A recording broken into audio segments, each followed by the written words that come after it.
Hi everyone, in this video I will show you how to get an Acura Integra key replacement in case you lost all your keys or just want to have a spare set.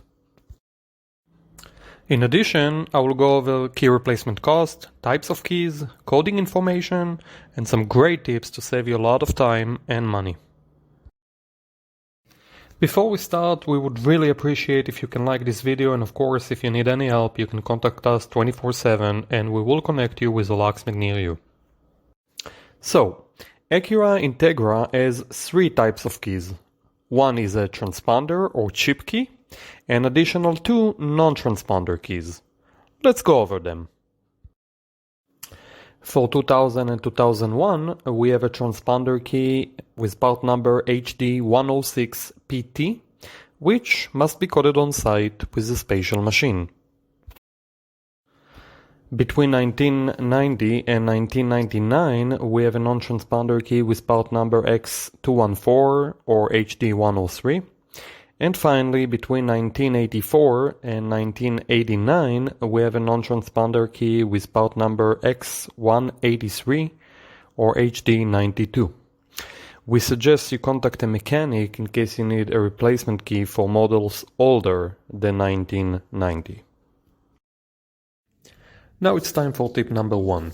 There are many different key fobs and transponder keys that looks exactly the same. However, they have a different chip value inside them, and if you get the wrong key, you get the wrong chip. Wrong chip, and you will not be able to start the vehicle.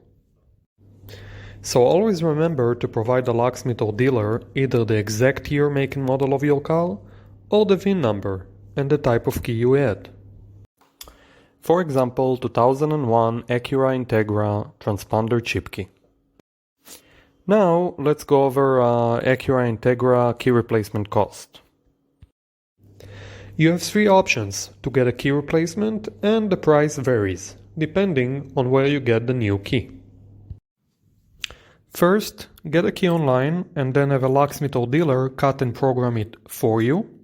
Second, call an automotive locksmith who can come and make you a key and code it on site. And third, tow the car to the dealer. Let's start with the transponder key. Online, you should pay about $15 for the key and a total about $180, including cutting and coding. A locksmith should charge you about $200 for on-site service at your location, and the dealer about $250. And for the non-transponder key, we suggest you contact a mechanic to get a replacement, as this key is very old and no codes are available for locksmiths or dealers. The following is very important to remember. While some keys can be coded without a special machine, it is not the case here. Therefore, if you decide to buy a key online, you will have to contact either the locksmith or dealer to do it for you. You cannot do it yourself. Before we continue, a quick word about a spare key or a duplicate. Making an additional key when you already have a working key is much cheaper and faster. Therefore, we highly recommend getting two keys in case you lost all your keys, as the second key should cost less than half. Now, some tips to save you a lot of time and money. First, call a few locksmiths, get a few quotes. This is very important, as some locksmiths are very busy on a given day and some aren't. Use it for your advantage. Second, try to call a few companies, even if they are not located right next to your location. Most locksmiths offer a mobile service, sometimes up to 30-mile radius. So even though the business address might be far from you, they might be helping the customer right next to you. Do your research, it will pay off.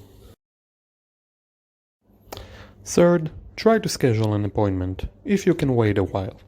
Most locksmiths would prefer to give you a 10, even 15% discount if you can wait while they finish another job. This way, it can work out for everybody. You get a discount, they get a job. Ask for it. Don't be shy. Finally, just like a mortgage, try to negotiate.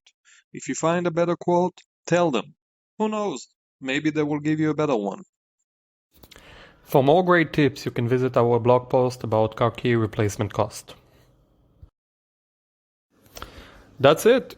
I hope you like this video and would really appreciate if you can give us the thumbs up, and thanks a lot for watching.